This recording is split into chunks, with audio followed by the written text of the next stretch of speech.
Hello students, आज हम लोग shear स्ट्रेसेस का ये असाइनमेंट बेटा देखने जा रहे हैं। अच्छे से पढ़ाई करना।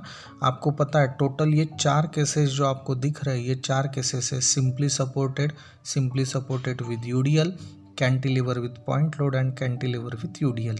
हर एक के मोमेंट बेटा अलग अलग है। एग्जाम्पल नंबर 66 आपने देखा तो आपको यहाँ बेंडिंग स्ट्रेस जानना है बेटा। आपको फ्लेक्सुरल फॉर्मूला पता है, M/I is equal to sigma upon Y. तो इसका आंसर बेटा 73.68 न्यूटन पर mm स्क्वायर आता है। एग्जाम्पल नंबर 67 अगर आपने देखा तो यहाँ अगेन मुझे बेंडिंग स्ट्रेस जानना है और इसका भी आंसर बेटा सिग्मा ही हमें फाइंड आउट करना है। तो इसका आंसर आता है 3.2 न्यूटन पर mm स्क्वायर। रेगुलर बैच में हमने ये सॉल्व किया है। एग्जाम्पल नंबर 68 अगर हमने देखा तो ये देखो सिंपली सपोर्टेड विथ यूडीएल है, मतलब केस नंबर 2 बेटा हमें दिया है और सिग्मा फाइंड आउट करना है। तो m हर एक का अलग होता है, I रेक्टेंगुलर के लिए BD³/12 होता है और डिटेल में सॉल्व किया तो हमें आंसर मिल जाएगा। आगे का सम अगर हमने देखा तो ये आपका टाइप नंबर 10 जो है सिंपली सपोर्टेड वीयूडीएल है, पर अभी तक हम लोग सिग्मा फाइंड आउट कर रहे थे। सबसे लास्ट में देखो अभी हमें यहाँ W मतलब लोड फाइंड आउट करना है। इसमें याद रखो सबसे नीचे देखो नोट दिया है, अगर W का आंसर कभी भी हमें चाहिए तो न्यूटन mm में ही हमें सॉल्व करना पड़ेगा, पर फाइनली हमें आंसर न्यूटन पर मीटर में ही लिखना है। This is the direct assumption, ठीक है ना। तो वो अच्छे से आप लोग प्रैक्टिस करो, ठीक है।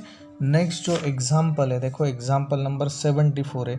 यहाँ भी हमें W ही जानना है, पर यहाँ जो क्रॉस सेक्शन है वो हॉलो सर्कुलर सेक्शन आता है। तो हॉलो सर्कुलर सेक्शन के लिए I का फॉर्मूला होता है π/64 d⁴ माइनस स्मॉल d⁴। अच्छे से देखो और सॉल्व करो बेटा, ठीक है। नेक्स्ट जो हमारा एग्जाम्पल है वो भी कैंटिलीवर बीम है। कैंटिलीवर बीम और फ्री एंड है, मतलब केस नंबर 3 है। तो M का मतलब होता है W/L। तो ये कैपिटल W जो आता है वो न्यूटन में आएगा, आपको किलो न्यूटन में लिखने की ज़रूरत नहीं है। एग्जाम्पल नंबर 76 बेटा आपको यहाँ सॉल्व करके दिया है। Simply supported with point load है। अगेन मुझे W चाहिए था, तो देखो रेक्टेंगुलर सेक्शन है और उसका स्ट्रेस डिस्ट्रीब्यूशन डायग्राम देखो। रेक्टेंगल है तो सिग्मा C और सिग्मा T दोनों सेम रहेगा। स्ट्रेस डिस्ट्रीब्यूशन डायग्राम में बेटा आपको ये सब दिख रहा है।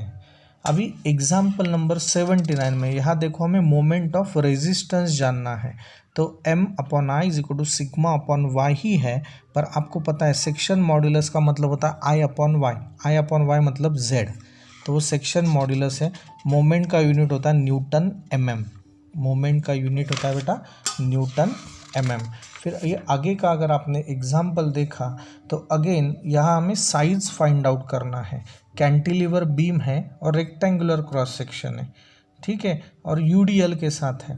तो हम लोगों ने सॉल्व किया, B और D हमें मिल गया, ठीक है बेटा।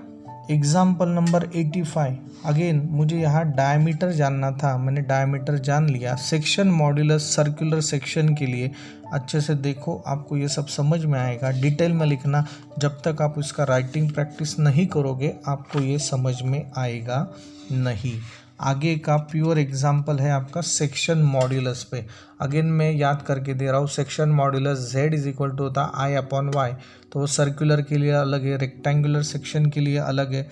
तो ये 88, 89, 90 एग्जाम्पल है वो ऐसे सॉल्व किया है।